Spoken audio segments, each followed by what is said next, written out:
پیغمبر اسلام صلی اللہ علیہ وسلم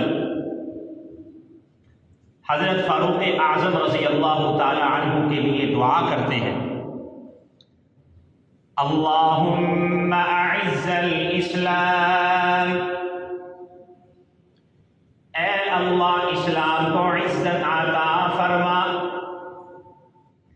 اسلام کو طاقت عطا فرما، بِأَحَبِّ الرَّجُلَيْنِ إِلَيْكَ، ان دو مردوں میں سے کسی ایک سے جو آپ کو زیادہ محبوب ہے، بِأَبِي جَهْلِ بْنِ هِشَامٍ، ابو جہل جو ہشام کا بیٹا ہے، او بِعُمَرَ بْنِ الْخَطَّابِ، یا عمر جو خطاب کا بیٹا ہے۔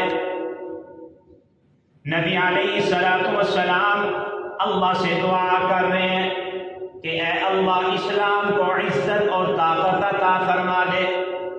اللہ نے اپنا فیصلہ عرش سے نازل فرمایا کہ اللہ کو خطاب کا بیٹا عمر محبوب ہے، اللہ کو عمر پسند ہے۔